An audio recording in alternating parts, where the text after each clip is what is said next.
Nós vimos na lição anterior que o Espírito Santo, ele possui um papel fundamental na obra da evangelização. E nessa lição nós vamos ver o Espírito Santo e a aplicação da obra da redenção. E aí você vai ter no texto que você tem nessa lição, há um destaque do parágrafo 3º, que fala que o Espírito Santo, o qual o Pai prontamente dá a todos os que lhe o pedirem, é o único agente eficaz na aplicação da redenção. Nós precisamos entender um conceito muito interessante sobre salvação aqui.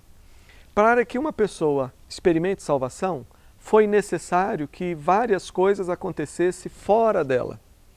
E algumas coisas acontecem dentro dela. Na linguagem teológica, nós chamamos isso de extra-nós, fora, e intra-nós, dentro.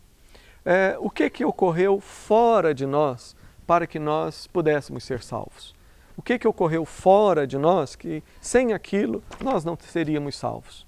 Primeira coisa, o amor eterno de Deus. Deus nos amou. Nós somos salvos porque Deus nos amou. Deus, ele estabeleceu lá na eternidade o projeto da salvação.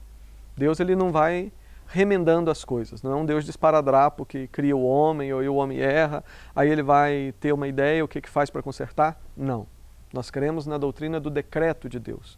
Ou seja, antes de criar todas as coisas, toda a história foi estabelecida na mente de Deus. E foi lá na eternidade que ele nos amou e entregou o Cristo por nós. E é a Bíblia que diz isso, que Jesus, ele foi morto por nós antes da fundação do mundo. É lá na eternidade.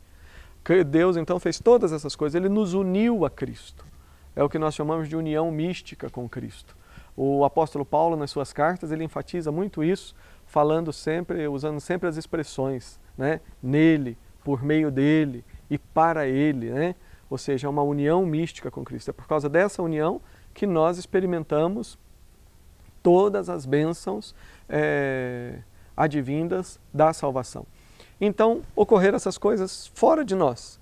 Mas para que eu seja salvo, Cristo morreu também. Ele não morreu aqui dentro, ele morreu historicamente lá em Jerusalém, lá no Monte Gólgota. Foi pregado na cruz, ressuscitou. Toda essa história, todos esses fatos são fundamentais para a minha salvação. Agora, como é que você, o indivíduo, ele experimenta a salvação? Ele experimenta a salvação quando esta obra é aplicada na vida dele.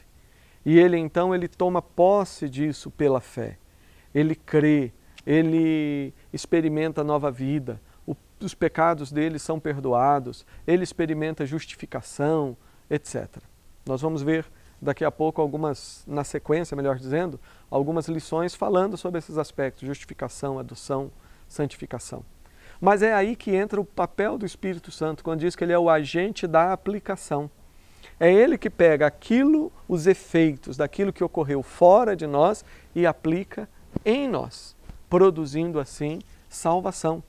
É o Espírito Santo que pega aquilo que foi feito extra nós e aplica de uma forma intra. É ele que aplica essa obra na nossa vida. Ou seja, é o Espírito Santo quem aplica os méritos de Cristo na nossa vida. É o Espírito Santo que aplica os efeitos da obra, do sangue derramado de Cristo na nossa vida. Então, veja só, que olhando por esse aspecto, como nós dissemos no início dessa série de estudos, a obra do Espírito ela é muito mais ampla. Ela vai muito além de simplesmente falar em dons e no fruto do Espírito Santo. Diz aqui, é o Espírito Santo quem convence o homem do pecado. É ele quem convence do pecado, da justiça e do juízo. É o Espírito Santo que leva o homem ao arrependimento. É o Espírito Santo que regenera. O que é a regeneração? É o ponto de partida da salvação, quando Deus ele coloca vida no coração do pecador. No que diz respeito à salvação, o problema do homem não é só o entendimento.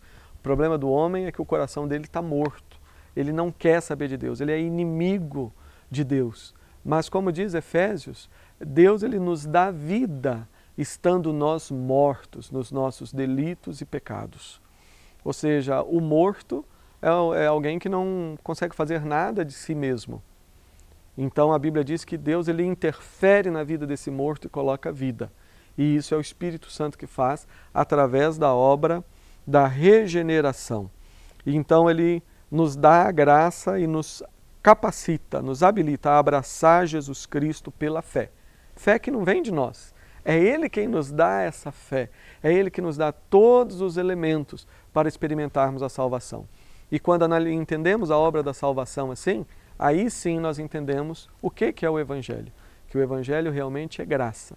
O Evangelho ele não depende de quem eu sou, daquilo que eu faço, mas é algo que depende e que nos é dado tão somente através do agir de Deus e, em especial, através do Espírito Santo.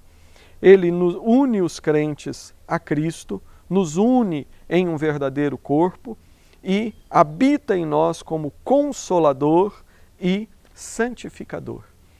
Coisa maravilhosa.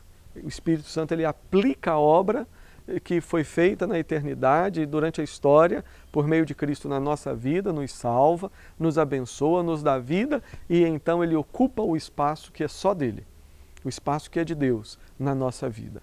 Nós fomos criados para ser a habitação de Deus. Ele nos concede o espírito de adoção, de oração, é Ele que nos habilita a termos uma vida intensa de oração e cumpre todos os propósitos de Deus na nossa vida. Então, veja como é ampla a ação do Espírito Santo na obra da redenção. Como que é grande, né? Como que é amplo o espaço da ação do Espírito na nossa vida. Leia atentamente esse texto, reflita sobre essas verdades, procure os textos bíblicos aí mencionados e você vai ampliar muito o seu entendimento sobre a obra do Espírito e a redenção.